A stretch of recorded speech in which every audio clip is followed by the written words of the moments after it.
and welcome to the Federal Railroad Administration's Rail Program Delivery video series. I'm Anthony Thomas, and I'm pleased to introduce Seema Javeri, a general engineer with the FRA. Hello, everyone. In this video, we'll discuss the elements involved in developing a cost estimate for a railroad project. Let's get started. The cost estimating process for FRA-funded or financed projects requires grantees and loan recipients to anticipate the total costs of their projects. This should happen at various stages in the project development process, based on the information available at the time. Sound cost estimates are the foundation of reliable project management and planning. It is important to estimate costs accurately to avoid complications and difficulties in procuring the needed resources for your project. As a project moves through the project development process, from planning and conceptual design, through preliminary engineering, to final design, the cost estimate gets more detailed as more decisions about the project are made. In the planning and conceptual design phase, as alternatives are screened out and a single preferred alternative is selected, the cost estimate should have an accuracy of an order of magnitude. That is, knowing if a project will cost in the tens of millions or hundreds of millions of dollars. At this point, decision makers use the cost estimate along with the estimated benefits of the project to determine whether or not to fund the project. In preliminary engineering, the cost estimate is much more detailed. This is because more is known about the project at this point compared to the cost estimate done in the planning and conceptual design phase. In preliminary engineering, the cost estimate considers the project's track configuration, signal system, stations, utilities, real estate, and the sequence of construction. Because of this detailed information about the project, FRA expects that the cost estimate will not change significantly after preliminary engineering. Though the estimated cost of the project doesn't change much between preliminary engineering and final design, the level of detail does increase. During this phase, the cost estimate is revised to reflect the project's fully detailed track structures, civil works, signaling, and stations. Using the work breakdown schedule, the estimate is organized by individual projects that together make up the larger project. Even at the earliest planning stage, cost estimators need a thorough understanding of the project and its conditions in order to produce an accurate, comprehensive, and credible cost estimate. Cost estimators can obtain costs from other project sponsors. Sponsors can produce useful information from other rail projects, specifically the actual costs that were included in the projects. Otherwise, you may be able to obtain some costs directly from host freight railroads and Surface Transportation Board decision documents. Now that we know how cost estimates evolve throughout project development, let's talk about the different ways to estimate cost. Three common methodologies are analogy, parametric estimating, and engineering buildup, also known as bottom-up estimating. The method you choose will vary depending on the particular project and the information that you have available. The analogy method is a comparison between your project and another project that is similar in scope, size, and purpose. Examining a previously completed project and the actual costs that comprise it allows you to make a one-to-one comparison with your project. Ideally, the comparison project should share as many variables with your project as possible. As such, the two projects should be comprised of many of the same elements. The analogy method is quick, inexpensive, and easily understood. However, because truly similar projects are difficult to find, they often rely on only a few points of comparison. This method is generally used at the beginning of a project when little is known. The parametric estimating method is similar to the analogy method, but instead of comparing costs to one similar project, this method compares actual costs from a number of similar projects. Cost comparisons should be logical, credible, and acceptable to a reasonable person. The level of detail should be appropriate for the stage of project development that you're in and the scope of the project. This method is somewhat more complex because rather than comparing to only one other project, you'll evaluate costs from multiple projects to be able to develop accurate costs for your estimate. This method lends itself best to estimates that are based on dollars per mile or dollars per unit versus lump sum items. The engineering build-up method, or bottom-up method, requires that the design and specifications of your project are advanced enough to allow you to accurately measure materials and quantities. In this method, you will add up the unit costs of discrete materials, wage rates, and equipment, and multiply each by the quantity needed. It is also important to include fringe benefits, insurances, taxes, and other overhead costs. While this method is the most accurate, it requires that a great deal of detail be known about the project. Furthermore, it is the most time-consuming and expensive method of estimating costs. Now that we know the different ways to estimate costs, let's walk through the cost estimating requirements for projects receiving FRA grants or loans. The following 3 activities are required: preparing the estimator's methodology memo, developing the estimate, and performing the estimate checks. Let's go through each, beginning with the estimator's methodology memo. The purpose of this memo is to document the methodology that you'll use when estimating your costs. It helps to ensure that you maintain a consistent project-wide approach, especially if multiple staff members on multiple teams are working on the cost estimate. The estimator's methodology memo is comprised of 6 sections: Introduction and Project Description, Project Technical Baseline, Estimating Methodologies and Standard Cost Categories, Supporting Assumptions and Ground Rules, Estimate Limitations, and Estimate Checks. The introduction and project description must describe the current project phase, the level of project development or implementation, and other information to put the estimate in context.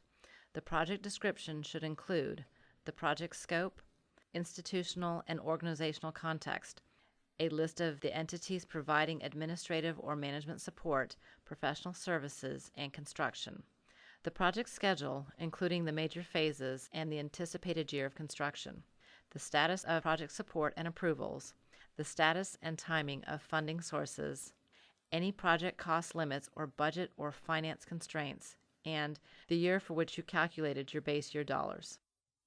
The Project Technical Baseline describes key system characteristics and performance parameters.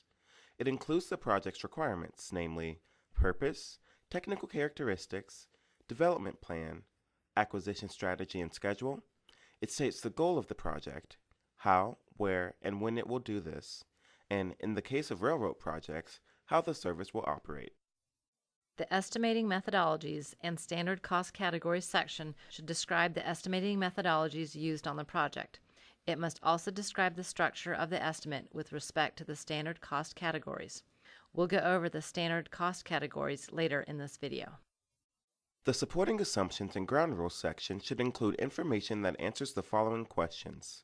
What costs are you including in the estimate, and what costs are being excluded? For example, costs covered by other agencies or partners. How are you calculating inflation from costs incurred in the past? How are you calculating inflation for costs that will be incurred in the future? How are you developing contingencies? The Estimate Limitations section should identify areas in the estimate where there are unknowns and how you will address them. This lends credibility to the cost estimate and makes it more comprehensive and supportable. At the end of the estimator's methodology memo, you'll include estimate checks and the proposed dates for submitting your revised cost estimates to FRA as project development moves forward. We'll go over estimate checks in more detail in the last part of this video. While this is a basic overview of the sections that make it up, the cost estimator's memo should include as much detail as possible. It should also accurately portray the planned project. FRA reviews the cost estimator's memo for reasonableness when approving preliminary engineering and final design documentation. Let's discuss the next step, developing the estimate. In this section, we'll cover the standard cost categories, base year dollars, year of expenditure dollars, and the capital cost database. One important FRA requirement is the use of the standard cost categories, or the SCC format. The SCC format is an Excel workbook available on the web page on your screen. The purpose of the workbook is to maintain consistency in reporting, estimating, and managing capital costs. The SCC format provides 3 worksheets within it that help cost estimators calculate inflation and conduct a reasonability check. The SCC format allows you to make comparisons among estimates, and it makes it easier to track, evaluate, and control cost changes over time. Often, FRA grantees and loan recipients use the SCC format as the foundation of the structure of the actual estimate. However, you may need to adapt it to your project's unique characteristics. Due to inflation and the length of time it takes to plan, design, and build rail projects, the buying power of money gets reduced over time. In a cost estimate, costs are generally developed in base year dollars. It is a best practice to inflate costs of past projects to a single base year, generally the current year. Consider an estimate in base year dollars as a concept. It is as if the project could be planned, designed, and built in only 1 year. To arrive at a total project cost in the year of expenditure dollars, base year costs are distributed over time according to the project schedule and then multiplied by inflation factors for the various elements. You'll repeat this process for each year in the project schedule. The inflation worksheet in the SCC format can help you calculate the costs in year of expenditure dollars. The Federal Transit Administration launched the Capital Cost Database to provide the cost associated with past heavy rail, light rail, and commuter rail projects. It is structured around the standard cost categories format, which makes it easy to incorporate this information into your cost estimates. The Capital Cost Database is located at the webpage on your screen. Now, let's turn to the last FRA-required cost estimating activity, performing the estimate checks. An estimate check is an objective review of your cost estimate to ensure that the criteria and requirements have been met and are well documented.